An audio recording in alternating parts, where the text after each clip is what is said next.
베드로전서를 보겠습니다.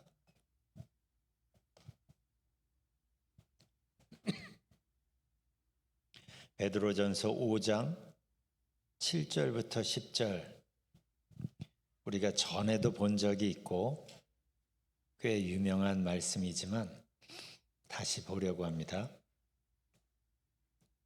베드로전서 5장 7절부터 10절까지 함께 봉독하겠습니다. 너희 염려를 다 주께 맡기라. 이는 그가 너희를 돌보심이라. 근신하라, 깨어라. 너희 대적 마귀가 우는 사자같이 두루 다니며 삼킬 차를 찾나니 너희는 믿음을 굳건하게 하여 그를 대적하라. 이는 세상에 있는 너희 형제들도 동일한 고난을 당하는 줄을 알미라. 모든 은혜의 하나님 곧 그리스도 안에서 너희를 부르사 자기의 영원한 영광에 들어가게 하신 이가 잠깐 고난을 당한 너희를 친히 온전하게 하시며 굳건하게 하시며 강하게 하시며 털을 견고하게 하시리라. 아멘. 여기 7절에서 베드로가 말합니다. 너희 염려를 다 주께 맡기라. 너희 염려를 다 주께 맡기라. 참 귀한 말씀인데, 참 좋은데, 근데 모든 염려를 주님께 맡기는 게 이게 보통 일이 아니에요. 이게 보통 일이 아니에요. 그래서 베드로도 이 얘기를 편지 끝에서 하는 겁니다. 먼저 하나님 얘기를 하고 하나님 은혜를 얘기를 하고 그리고 끝에서 이 얘기를 하는 거예요. 그러니까 말씀을 근거하지 않으면 모든 염려를 주님께 맡기는 건 내가 그렇게 하겠다 그래서 되는 게 아니기 때문이에요. 그러니까 먼저 염려를 하나님께 맡기는 삶을 살려면 먼저 하나님을 알아가는 것부터 시작해야 합니다. 그래서 하나님이 어떠한 분이신지 집중하고, 그래서 하나님께 집중하면서 그분의 말씀을 읽고 그 말씀을 마음속에 담는 작업이 없으면 이게 안 되는 거예요. 하나님께 집중하고 하나님 말씀에 귀 기울이고 그리고 그 하나님의 말씀을 내 마음속에 담아야, 그래서 그 말씀이 내 삶 속에 마음속에 힘이 되어야, 머리로 아는 것만이 아니라 그 말씀을 마음속으로 품고 말씀을 만나야,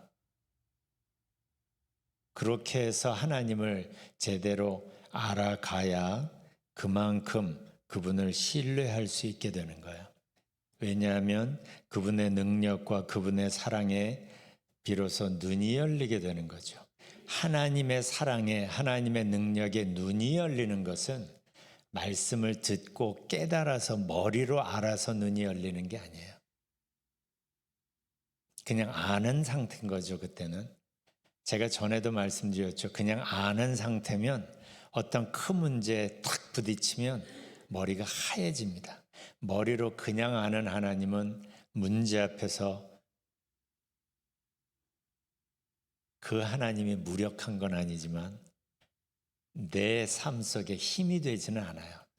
그래서 말씀을 묵상하는 게 필요하고, 묵상하면서 내 온 마음으로 그분을 만나는 게 중요한 거예요. 그렇게 해서 온 마음으로 만난 하나님은 문제 앞에서 나에게 힘이 되는 거예요.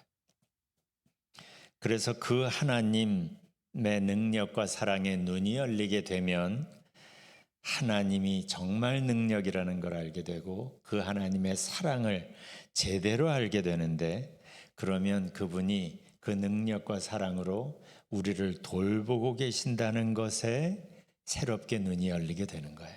이건 그렇게 하나님이 나를 돌보신다는 것을 들어서 아는 것과는 차원이 다른, 아, 그렇구나, 정말 하나님이 나를 돌보고 계시는구나 라는 사실에 눈이 열리게 되면 그만큼 염려를 그분께 맡기는 게 가능해지는 거예요. 그러니까 모든 염려를 주님께 맡기는 건 내가 그렇게 해야지 해서 되는 게 아닙니다. 하나님을 알아야 되고 하나님을 만나야 되고 하나님이라는 그분이 내 삶 속에 실제가 되는 만큼 맡기는 게 가능해지는 거예요. 그리고 8절에서 이렇게 말합니다. 세 번역으로 보면 정신을 차리고 깨어 있으십시오. 여러분의 원수 악마가 우는 사자같이 삼킬 자를 찾아 두루 다닙니다. 그래서 우리 신앙생활을 영적 싸움이라고 하는 겁니다. 이때 영적인 싸움을 할 때 중요한 게 있는데 감정에 휘둘리지 않는 거예요. 전에도 얘기했죠. 감정이라는 영역은 하나님만 터치하시는 영역이 아니에요. 사탄도 터치할 수 있는 영역이에요. 그래서 감정적으로 어떤 은혜나 어떤 감격이 있다고 해서 그러면 감사할 일이에요, 그건. 그러나 감정적으로 업된 것은 감정적으로 다운이 될 수가 있어요. 그러니까 내 기쁨을 흔들릴 수 있는데 뿌리를 두지 마십시오. 그 기쁨은 오래가지 않아요. 흔들리지 않는데 기쁨에 뿌리를 두십시오. 그게 하나님이고 그게 하나님의 말씀인 거예요. 감정에 휘둘리지 않는 게 중요한데 다윗이 감정에 휘둘리지 않기 위해서 썼던 방법이 있어요. 그게 시편 62편 1절 2절에서 다윗이 이렇게 고백합니다. 시편 62편 1절 2절 잘 들어보세요.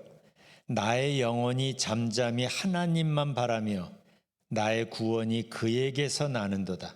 오직 저만 나의 반석이시오 나의 구원이시오 나의 산성이시니 내가 크게 요동치 아니하리로다. 그러니까 그가 문제 앞에서 크게 요동치 아니하기 위해서 다윗은 무엇을 했어요? 잠잠히 하나님만 바라봤어요. 문제 앞에서 마음은 요동을 치겠죠. 왜 안 치겠어요? 그런데 잠잠히 그 요동치는 감정에 휘둘리지 않고 잠잠히 하나님만 바라봤다고 말합니다. 오직 저만 나의 반석이시오 나의 구원이시오 나의 산성이시니 하나님만 바라보며 그렇지 하나님이 나의 반석이시지 하나님이 나의 구원이시지 하나님이 나를 지키시는 산성이시지 하는 그 하나님을 바라보니까 이걸 다시 알게 된 거죠. 몰랐다가 알게 된 게 아니죠. 알고 있는데 그걸 다시 리마인드한 거예요. 하나님만 바라보니까 하나님이 어떠한 분이신지가 더 선명해졌고 자기 마음속에 하나님이 어떠한 분이신지가 선명해지니까 아 그렇지 내가 혼자가 아니지라는 것을 다시 알게 되고 그렇게 하나님과 함께 상황을 바라보니까 하나님의 시각으로 상황을 새롭게 이해할 수 있게 된 거예요. 그러니까 분명해지는 게 있었어요. 나의 구원이 그에게서 나는도다. 이 결론이 어떻게 유추가 됐어요? 하나님을 바라보니까. 하나님이 누구신지가 분명해지니까. 그리고 하나님이 나와 함께 하신다는 게 분명해지니까 이 얘기가 나오는 거예요. 나의 구원이 그에게서 나는도다. 이걸 베드로는 9절에서 이렇게 말합니다. 너희는 믿음을 굳게 하여. 믿음을 굳게 하여. 이렇게 믿음을 굳게 하면 보이기 시작하는 게 있는데 그게 10절이에요. 세 번역으로 읽겠습니다. 먼저 하나님을 어떻게 표현하는지부터 보세요. 10절. 모든 은혜를 주시는 하나님. 그리고 그 하나님을 이렇게 설명합니다. 곧 그리스도 안에서 여러분을 자기의 영원한 영광에 불러들이신 분께서. 이게 중요한 거예요. 하나님을 바라보는 거죠. 모든 은혜를 주시는 하나님. 그런데 그 하나님을 바라보고 그 하나님을 묵상하니까 이걸 깨달은 거예요. 우리 하나님, 그렇지. 그리스도 안에서 여러분을 자기의 영원한 영광에 불러들이신 분. 죄인이었던, 그래서 자격이 없던 우리들, 죽어 마땅한 우리들을 찾아오시고 부르시고 구원하시고 붙잡으시고 인도하시고 그래서 자기의 영원한 영광에까지 불러들이신 그 하나님을 바라보게 되니까 그 하나님이 지금 뭘 하고 계시는지가 보이기 시작하는 거예요. 잠시 동안 고난을 받은 여러분을 친히 온전하게 하시고 굳게 세워주시고 강하게 하시고 기초를 튼튼하게 하여 주실 것입니다. 어떻게 이걸 깨닫게 됐어요? 하나님이 어떠한 분이신지 하나님께 집중을 하니까. 하나님께 집중을 하니까 내가 지금 혼자가 아니라는 걸 알게 되고 하나님의 도우시는 손길을 보게 되고 그 하나님의 마음을 집중하게 되니까 이걸 알게 되는 거예요. 내가 지금 이 고난 앞에서 혼자가 아니구나. 하나님이 그 의로운 오른손으로 나를 붙잡으시면서 그 능력의 하나님께서, 그 사랑의 하나님께서 나를 온전케 해주시는구나. 나를 굳게 해주시는구나. 나를 강하게 하시는구나. 내 기초를 튼튼해 해주시는구나. 이 하나님의 도우심 때문에, 이 하나님의 은혜 때문에 우리는 어떤 상황에서도 혼자가 아닌 거예요. 어떤 상황에서도 하나님을 바라보면 이 결론을 쉽게 도달할 수 있는 거예요. 그래서 여호와를 앙망하라고 하는 거예요. 어떤 상황에서도 우리는 혼자가 아니라는 걸 너무나 쉽게 결론 가질 수 있기 때문에 그런 거예요. 그리고 이 하나님의 은혜 때문에, 이 하나님의 도우심 때문에 우리는 온전해지게 되고 굳게 서게 되고 강해질 수 있어요. 내 힘 때문이 아니에요. 내 열심 때문이 아니에요. 내 경건 때문이 아니에요. 하나님 때문에, 하나님 안에서. 이게 우리의 진짜 현실이에요. 이 땅에서도, 그리고 이 땅을 떠나 영원까지도 우리의 현실이에요. 이게 하나님 자녀됨의 특권이에요. 이걸 모르지 않아요. 그런데 문제 앞에서 이걸 쉽게 잊어버리는 거예요. 그래서 마태복음 6장에서도 예수님이 뭘 먹을까 뭘 마실까 염려하지 마라. 그런 건 이방인들이나 하는 거야. 하늘 아버지를 모르는 없는 사람들이나 하는 거야. 그런데 너희에게는 너희를 아시고 너희를 지키시는 하늘 아버지가 계시다.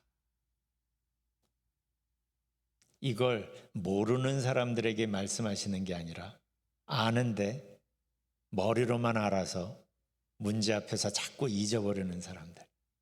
교회에서는 하나님을 찾는데 삶 속에서는 기도보다 한숨이 먼저 나오는 사람들에게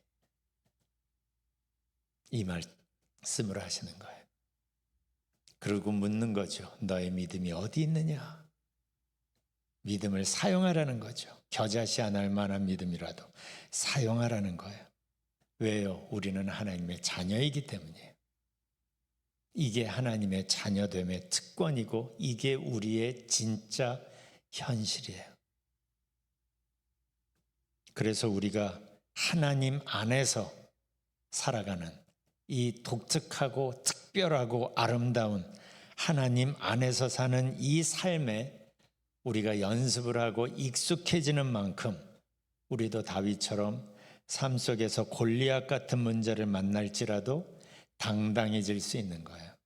교회 다니는 사람이기 때문에 당당한 게 아니라 하나님을 마음에 품고 하나님과 함께 사는 사람이기 때문에, 하나님을 단순히 아는 사람이 아니라 하나님과 함께 사는 사람이기 때문에 당당할 수 있는 거예요. 제가 전에도 얘기했죠. 골리앗 앞에 있을 때 이스라엘 모든 군사들이 다 요즘 표현으로 말하면 모태신앙자들이에요. 다 하나님 알아요.